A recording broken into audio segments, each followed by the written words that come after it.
Hi, I'm Norman Liss, and the name of the program is The Way to Go. I invite you to join me at this time as we explore places to go and things to do. It's my pleasure to welcome back Bram Lewis, who is the artistic director of the Phoenix Theater. And what a wonderful season they have, and I'm so glad that you have come back to talk to us about it. Oh, Norman, it's a great pleasure to be back here again. I have a question for you, and this is the third time that you've been back on this program. With all the theaters that come into the area and put on productions, excellent material, yours is one of the most successful. It has survived for 8 years. What's the magic? What's the secret? What's the formula for the Phoenix Theater? Well, it's a wonderful question. I'd start off by saying, first of all, that the Phoenix is one of several theaters that are in the county. I mean, there are an extraordinary array of so-called non-professional or amateur groups, semi-professional, I suppose is the word, Pleasantville Music Theater or Chappaqua Summer Theater or the Scarsdale Summer Music Theater. There are professional groups such as the Coyote Theater. Westchester Broadway is a wonderful company that does fantastic musicals. So Phoenix is one of a panoply of theaters. We don't claim to have primacy. What has been terrific in our growth, and our growth has been stunning, we had 230-odd subscribers in our first season, and we're now pushing something upwards of about 3,000 over 7 summers of production. That's pretty great. We'll have about 20,000 people at the Phoenix this summer for 3 plays. So the growth has been phenomenal. Boy. I think, first off, the quality of the work that's on stage.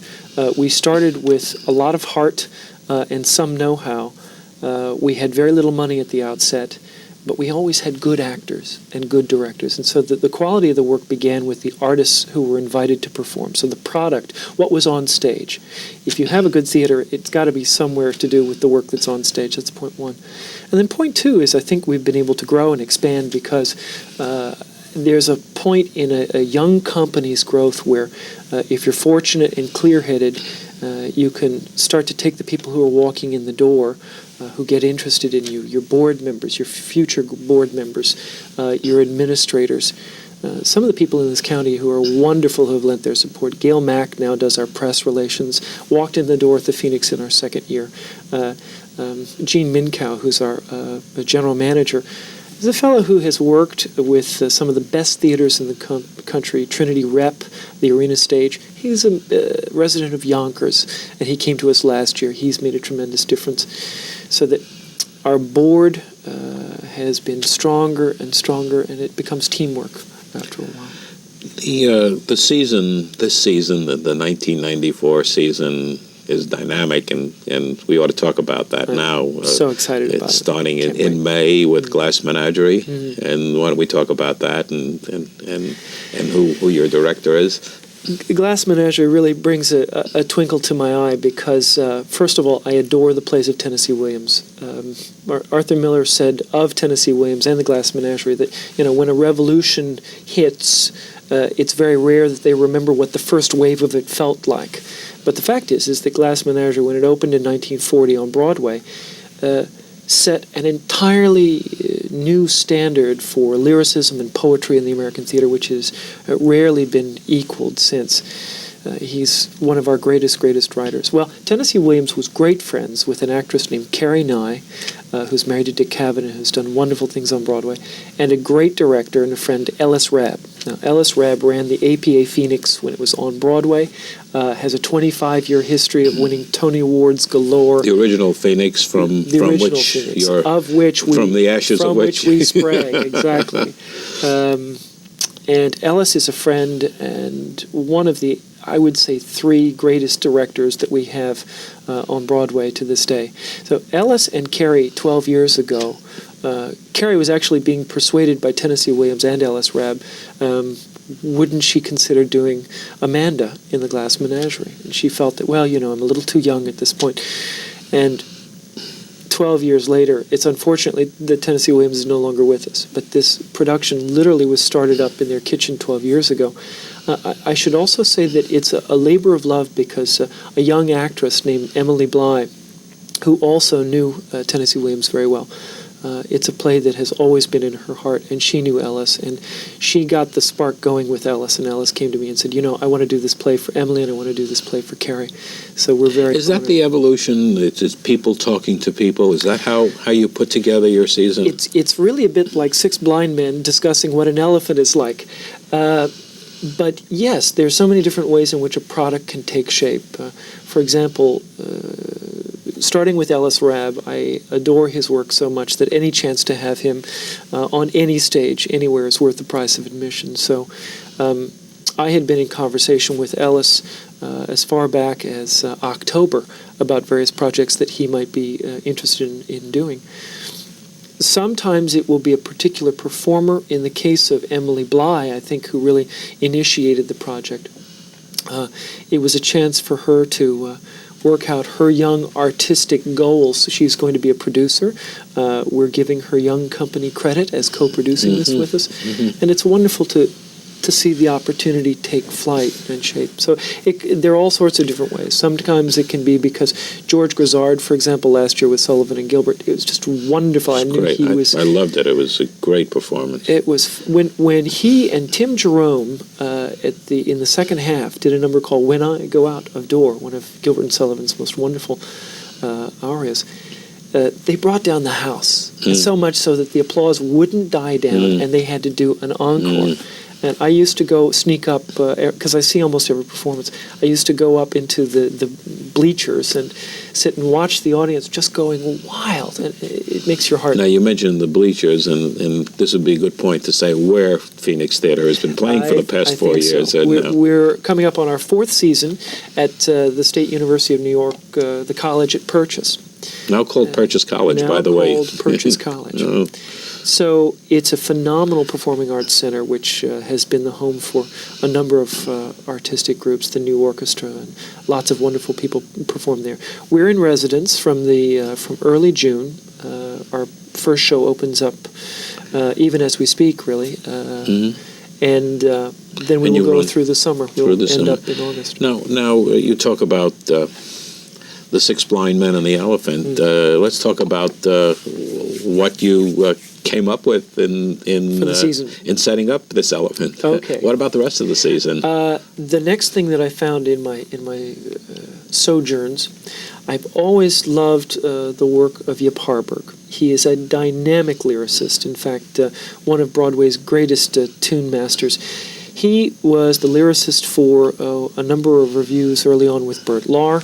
He wrote the song "Brother, Can You Spare a Dime?", "April in Paris," "It's Only a Paper Moon," all of the lyrics to The Wizard of Oz. In fact, there's quite a story about how he convinced the makers of The Wizard of Oz to put a rainbow in it. There was no rainbow before he came along. And Finian's Rainbow.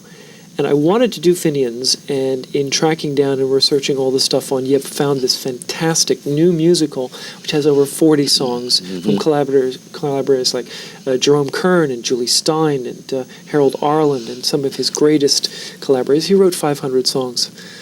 And how do you cast a program like that? I assume that since it is a lyricist, that you want the lyrics to be heard. Absolutely. It's so important that what this man has to say, his wit, his heart, come across. So we have some fantastic people. Betsy Jocelyn, who was in the original Sweeney Todd on Broadway. Some fantastic performers who will be coming to inaugurate this new musical. But you really have to have a care in finding the right performers, that you get not only the proper balance of musicianship, but also that they can be funny and be witty and to get the lyrics across. As W.S. Gilbert would say, wouldn't it be nice to hear the words for a change? So Yip actually comes from that mold. In fact, there's a funny story, if I can digress for a second. Yip grew up, he was a son of immigrants, and he grew up on the Lower East Side, born in 1894. He was gifted and was in the gifted class at PS 66 down on East 9th Street. And in that class, because he was H for Harburg, he was sitting next to a boy who was G, and he was reading the poems of W.S. Gilbert. Well, the fellow next to him leaned over and said, "Say, you know, those were put to music." He said, "They were put to music?" He said, "Come on to my home. I've got a Victrola." "You've got a Victrola? Wow." So they went to his home and they listened to the words and music of Sullivan and Gilbert, and Sullivan for the first time ever. Of course, the G turned out to be Ira Gershwin, and they were lifelong friends. And I'm sure that it had a lot to do with Yip becoming the lyricist that he was. I think he lived in Mamaroneck, as a matter of fact. Yes, spent time in Mamaroneck in California.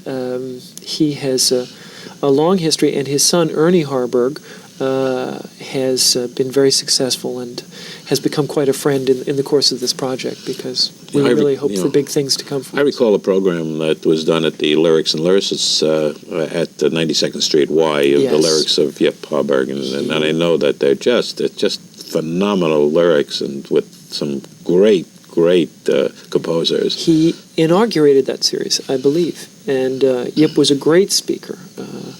He called himself a rainbow peddler. That in Paper Moon, it's only a paper moon, but if you believe in me, it won't be make-believe. Is really sort of the slightly cynical but slightly sentimental viewpoint that he spanned in all of his work. It's great. And your third production? The third production, Christopher Beach, who's a great friend who runs the Performing Arts Center, otherwise known as the Center at Purchase College, is doing for the first time a full-length Gilbert and Sullivan operetta.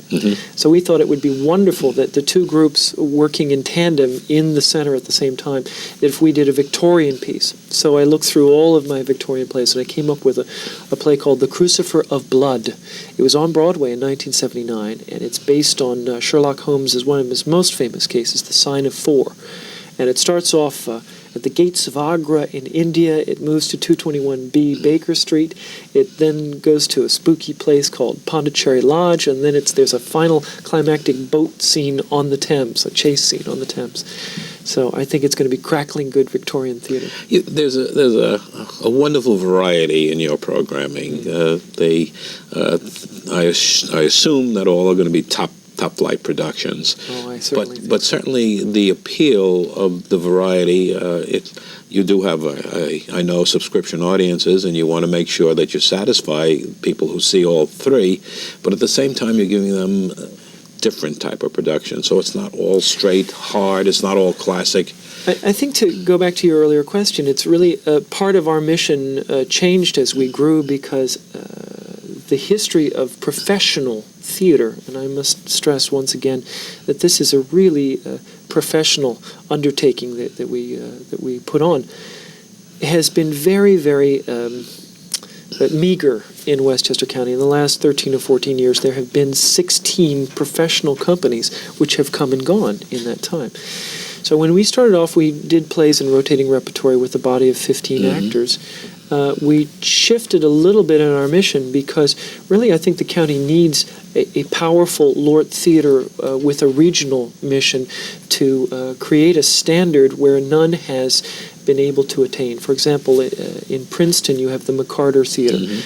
In New Haven you have the Long Wharf and Yale Repertory. And there are 1.3 million people living in the greater Westchester and Fairfield County areas. It's a large body of people not to have a first-class regional theater all of its own. So I think in doing that, we broadened our scope a little bit, and it's been great fun to do some of the classics or some of the better-known works, but also to do them in a first-rate way. Also with some surprise. I mean, Sullivan and Gilbert, for example, is a play that had not seen the light of day in 13 years. It's fantastic. But you're very innovative, because you're doing things that, and I don't know how else to describe it, but things that you haven't done before. And why don't you talk about some of the things, make your own subscription, so to speak. I'm thrilled you mentioned that, because this year we're looking for ways to make it easier for people to take in the Phoenix much more in terms of their schedule. For example, Tuesday nights, we're going to have an early curtain on Tuesday nights, so that the shows will run at 7 o'clock instead of 8 o'clock, so that for someone who wants to go to see a show but get home a little earlier, they'll be able to do that. We're also letting people, for the first time, make their own subscription package together. They can pick any dates they want to see the three plays and mix and match how they want to make their own subscription.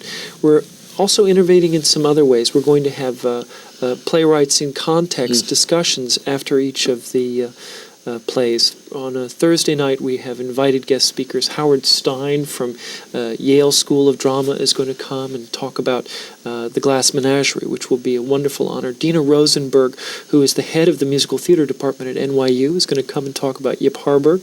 She knows him well. She wrote a book on him, and she's married to Ernie Harburg. And lastly, we have a fellow who is coming from Pace University, who is also going to lecture on Sherlock Holmes, and he's a Sherlockian, so I'm really... Richard Podgorski, I think is his name, so I'm very pleased about that. But there's some other things that go beyond that, like singles, and that's interesting for the theater. Well, the theater is a wonderful place to meet and to mix with people. We were just talking about that the other day with some people and said that the young people are not going to the theater. They're going to Tommy and they're going to the rock type of things. But where is the audience of the future? And here you're talking about a singles concept that I think is a great idea. Well, when I have an evening free, which is rare, but in Westchester, it's not always clear to me as a single person where to go and what to do. And it seems natural that to invite people who are younger, energetic, looking for a way to meet people. The theater is a great resource because you can spend time with people you don't know, mix, see a wonderful play, have a discussion afterwards, have some coffee and a drink, whatever, and share some time together. It's a natural place for people to congregate. So it just seemed to make good sense. It sure does, and then there's another concept which also intrigues me, and that is pay what you want. That's something I'm very proud of. The pay what you want has to do with. I've always been intrigued of late going to the Metropolitan or MoMA, some of these museums that will say, all right, maybe it's too much money to come and pay the regular price of admissions. So we're going to be offering on specific times balcony seats so that people can come and see the shows and pay what they want to pay, what they can pay. Because I think the theater shouldn't be just for those who can afford, it takes a lot to be able to go to the theater. We want to reach everybody. We want to reach the young people. We want to reach the people who may not have the means to normally come and spend a full subscription or what have you. Theater going is expensive. Certainly the price of Broadway shows has gone up tremendously. It's incredible. And $60, $70 a ticket.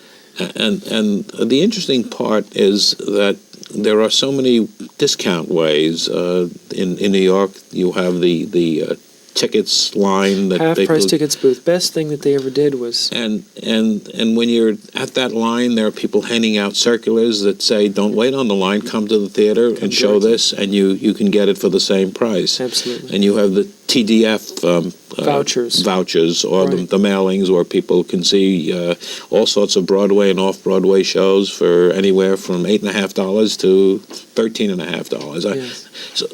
So why are they pricing things so high when they have to virtually give them away in order to fill the empty seats?